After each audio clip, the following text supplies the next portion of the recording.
Hello, everybody, and welcome here to the Wine with Jimmy Club. And welcome to your Mastering Spain series here, looking at the wonderful autonomous region of Galicia in the northwest of Spain. So we're going to be focusing here on the grape varieties. If you are interested in the Wine with Jimmy Club, please do go across to the link below this video, which will send you to the Wine with Jimmy page. The Wine with Jimmy Club is a monthly subscription service for just £3.99 a month, giving you access to a huge wealth of educational wine content, such as the Mastering Spain series, Mastering Germany, Mastering Armenia, Mastering Georgia, and so on. Lots of great content, and of course you can cancel at any time. So I'm going to be looking at the grape varieties of Galicia. And of course, we are going to begin with the principal grape variety of Galicia, which is Albariño. 96% of the region is Albariño, while other whites here are things like Loureira at 3%, Treixadura, Caíño Branco, and Godello and Torrentes. Reds such as Caíño Tinto, Espadeiro, Sousón, Mencía, Brancelao, Pedral, Castañal are all just under 1%, which is a very small amount. Albariño is where we are beginning, likely to be from Galicia or North Portugal, first mentioned in Galicia in 1843, but an old vineyard of 200 to 300-year-old vines proves that this variety is much older.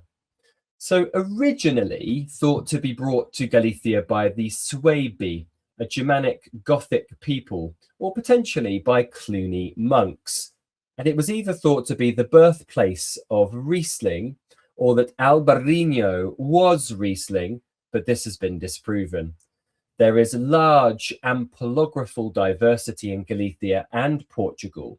And in 2020, the Galician Biological Mission, the Spanish National Research Council, and the University of Santiago traced its roots back to the 2nd to 4th century, with seeds found in an archaeological site in Vigo.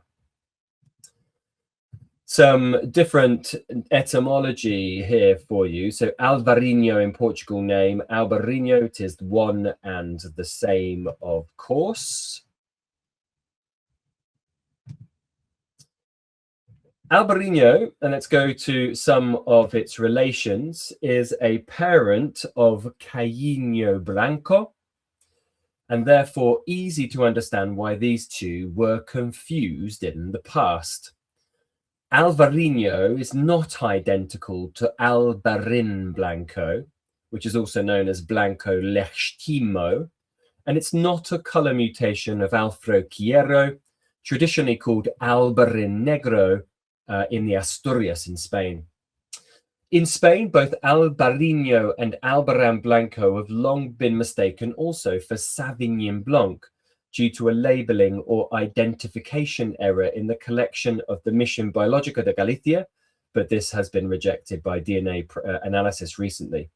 It's also not related to Albio Real or Albio Mayor.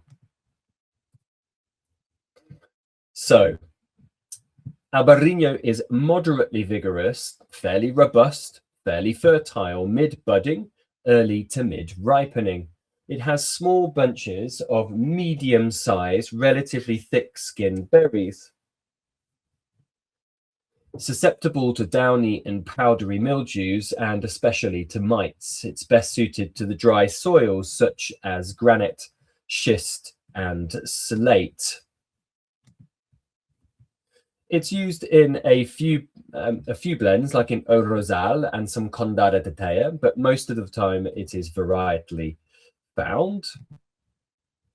And you'll see that typically the wines go through cool fermentations in stainless steel, but some oak can be used. Lees aging is becoming more common, sometimes a short amount, but there are some longer expressions, typically labeled as sobralias on the label with lees. And Albaríño has an absolutely excellent ability to age, developing characteristics that can be sometimes similar to the likes of Semillon or Riesling. And in fact, it's that Riesling possibility of aging with Albariño, which makes it often, of course, in the past confused with Riesling, hence its name Albariño, meaning white Rhine. Typically, the wines are high in acidity and salty, with a medium body that can be greater with more lees or oak, medium alcohol with quite intense flavors of anything you see on your slide just there, typically floral and fruity.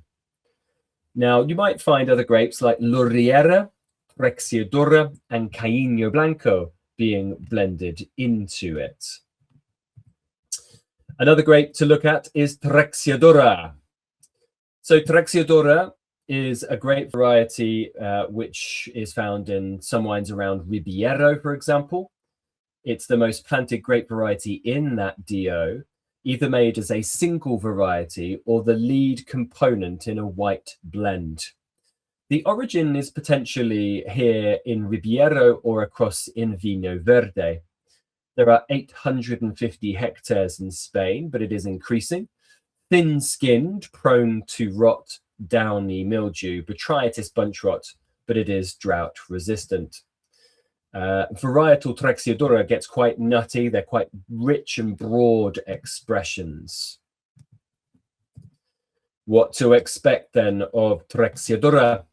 Mid-ripening low acid with apple peach characteristics, can be very herbal. Things like sort of sage, basil, mint characteristics, and floral as well. Next up is Godello. Comparison of the DNA profiles of Godello, Guevio, and Guevio Roxo from the Douro reveal that they are all one and the same. The grape variety likes drier sites, and it has these small, compact bunches of small berries with medium to thick skins. Fertile and more productive than its Galician counterpart, Albariño.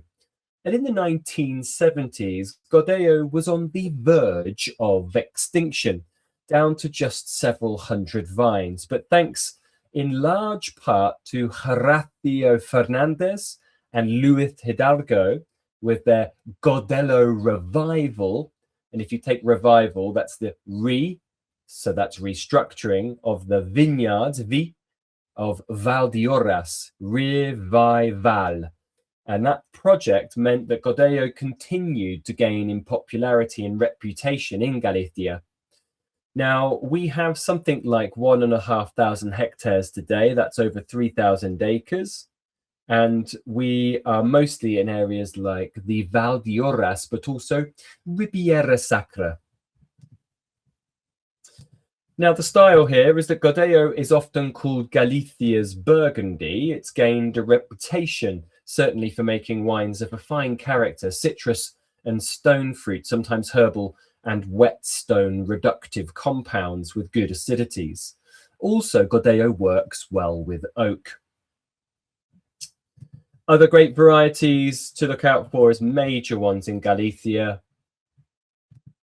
We have Loureira on the left-hand side, which is early ripening, medium plus acidity with a lot of herbal floral notes. It's very sort of green laurel herb, hence its name.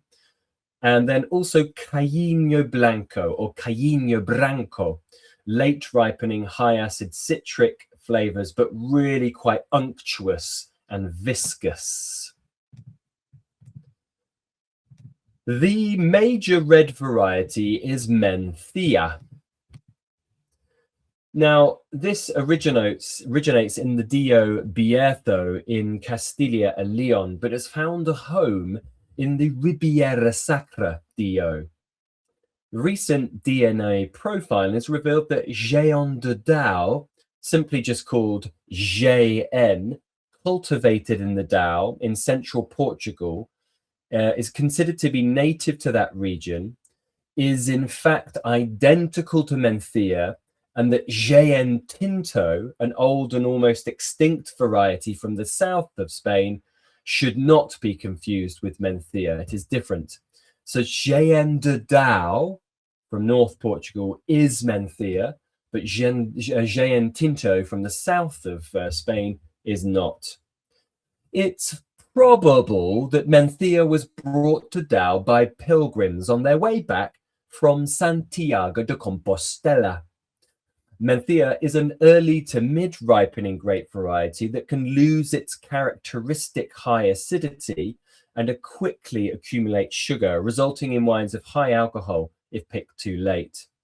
Much of the production here is in stainless steel, but there are producers that are sourcing Mencía on older vines on terraced parts of Ribeira Sacra, which are then able to go through oak fermentation and or aging. What to expect then with Mencía?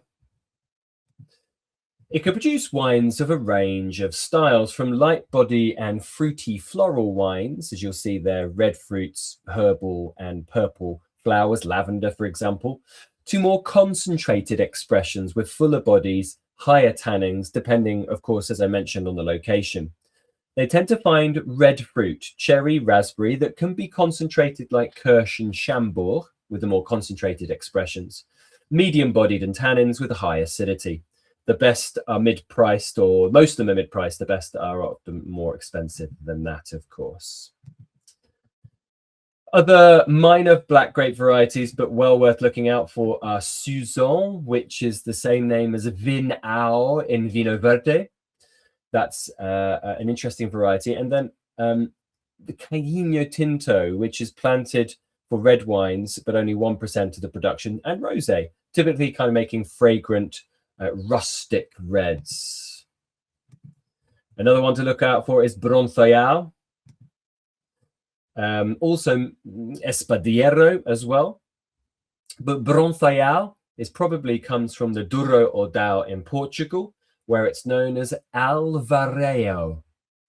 Its genetic ancestor is probably Caíño Bravo. Until the 1970s, it was widely planted in the Douro, where it was used to make port. It was also an important variety in the Douro region and the surrounding area of Berras, as well as the Vino Verde region of Monção.